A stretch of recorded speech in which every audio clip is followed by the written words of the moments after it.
Hey everyone, so in this video I'm just going to talk a bit about the Nightmare Survival Road, and I have successfully completed it, and it took so much effort and so much time, but I finally was able to get through it. In Legendary, I think I found myself stuck about 3, maybe 4 times, where it took me several runs to get through it. But through a lot of time and perseverance, as well as using just about every trick in the book, I was able to successfully complete it.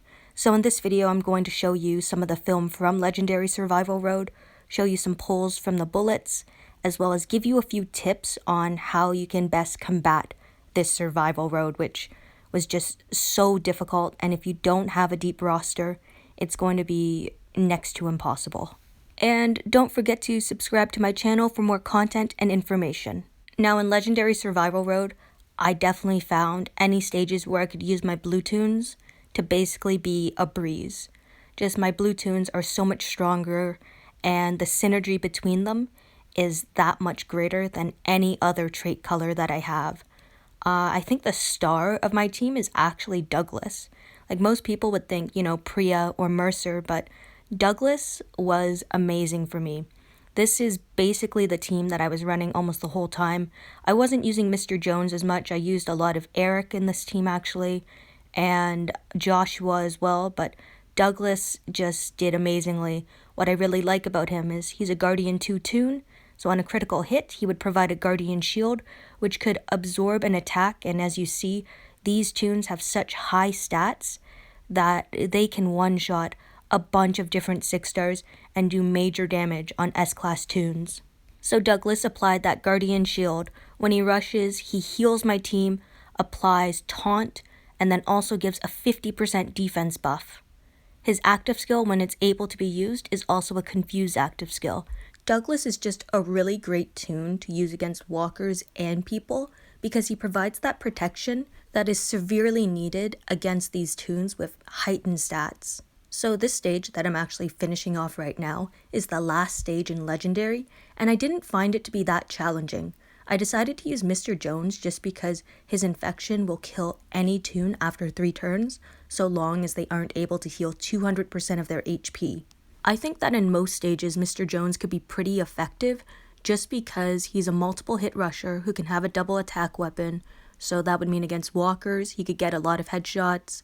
With his infection, he can kill a lot of tunes that are very tanky. Just by running a very defensively minded team, you could do like all healers, for example, and just use infection multiple times in order to kill everyone on like a people team. In my live stream that I did about Survival Road and the Nightmare Edition, I did add in the description box some of the tips that I have for players trying to complete Survival Road and just the different strategies that you could use.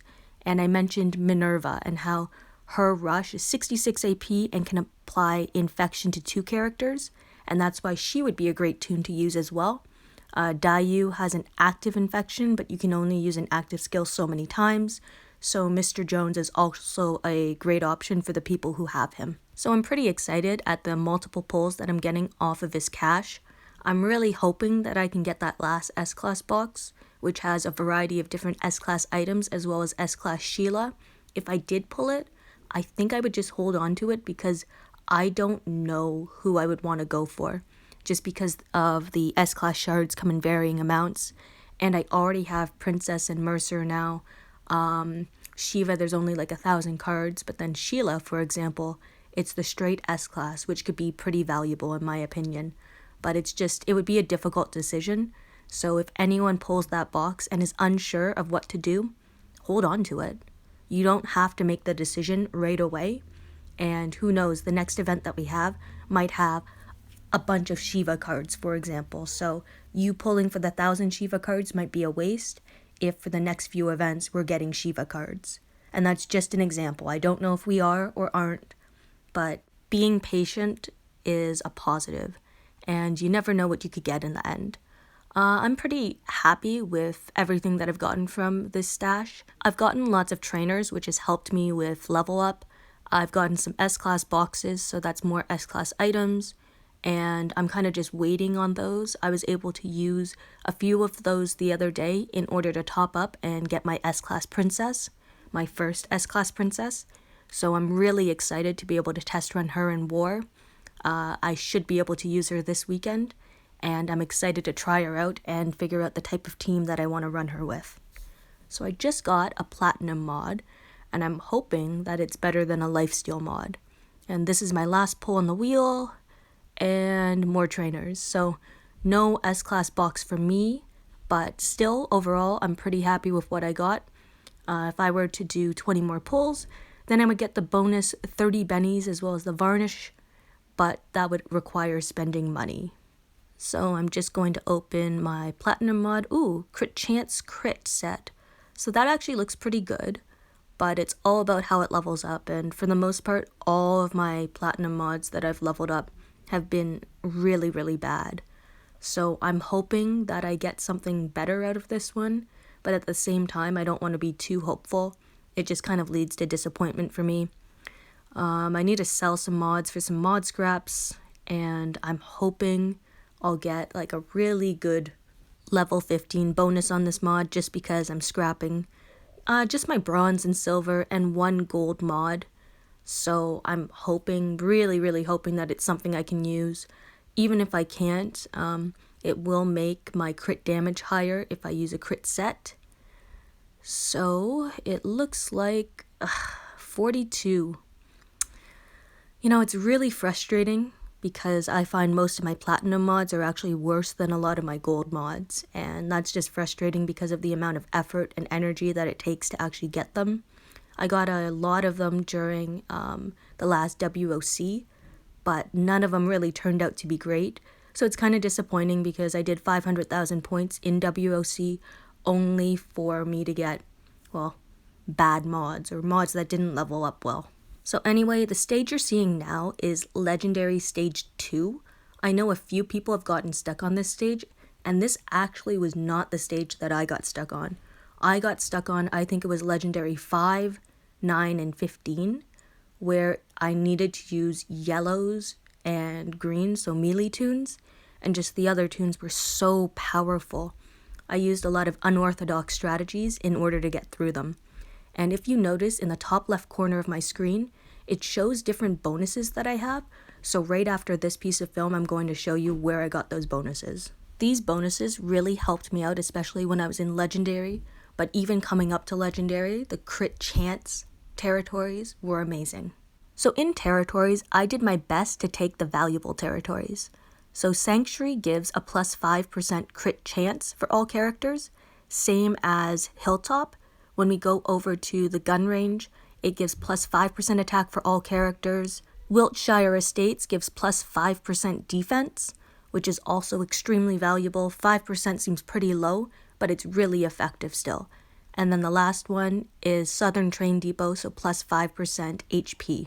So this stage that you're seeing right now took me forever to pass. This was one of the most challenging stages for me in Legendary, and the best method that I found to work against it was running a lead like Javier, who gave a huge bonus to AP when being attacked and HP, so 40% HP, and then just running L and Mercer together.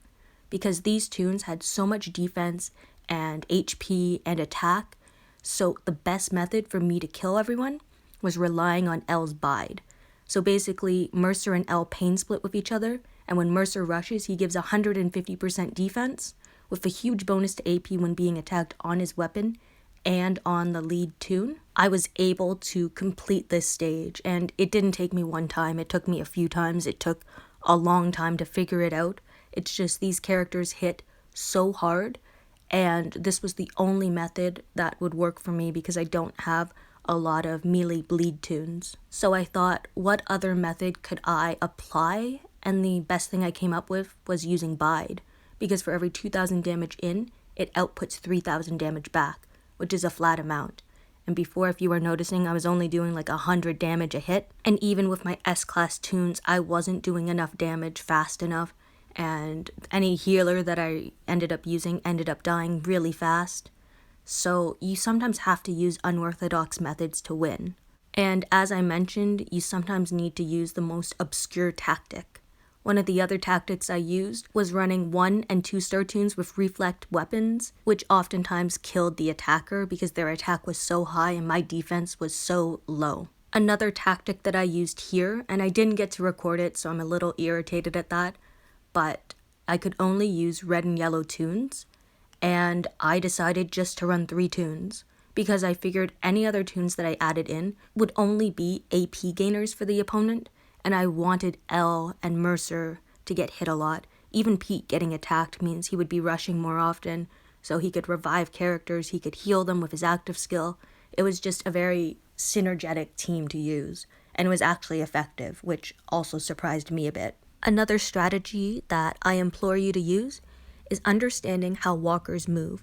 So in this case, I used Mercer and I was able to stun 2 walkers that are side by side between 2 barriers. Because I was able to stun both of those walkers, the walkers behind them are not able to get through the gap. So even though I didn't have camouflage to hide my tunes from the walkers, I was able to limit how many walkers were actually coming at me and from the direction. You won't always get lucky with stun like that, but it is a method of being able to control how many walkers move towards you. In an open field like this, you are really limited. Add in, we have these exploding walkers, so whenever you destroy them, they actually cause burn on their adjacent walkers, which can be very dangerous. It's why I like using my tunes that have double attacks or multi-attack rushes, because they're able to get a critical hit on any of their attacks. Now, thankfully, the exploding walkers also cause damage to the walkers that they spread the burn to, which is pretty useful to know. So you can either allow 2 exploding walkers to kill all the walkers around them, or you have to kill the adjacent walkers. So here the walker is right beside me. What I'm actually going to do is stun them and try to get up a guardian shield so I don't take any of the blast damage. I also have Eric's rush ready just in case my tune does die.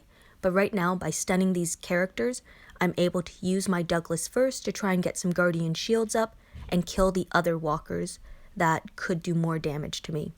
It also helps that by running Mercer, his active skill can recover from bleed, burn, and I think maim as well, which is a pretty effective method. Since Mercer died from the blast damage and not the burn doesn't spread to my other characters.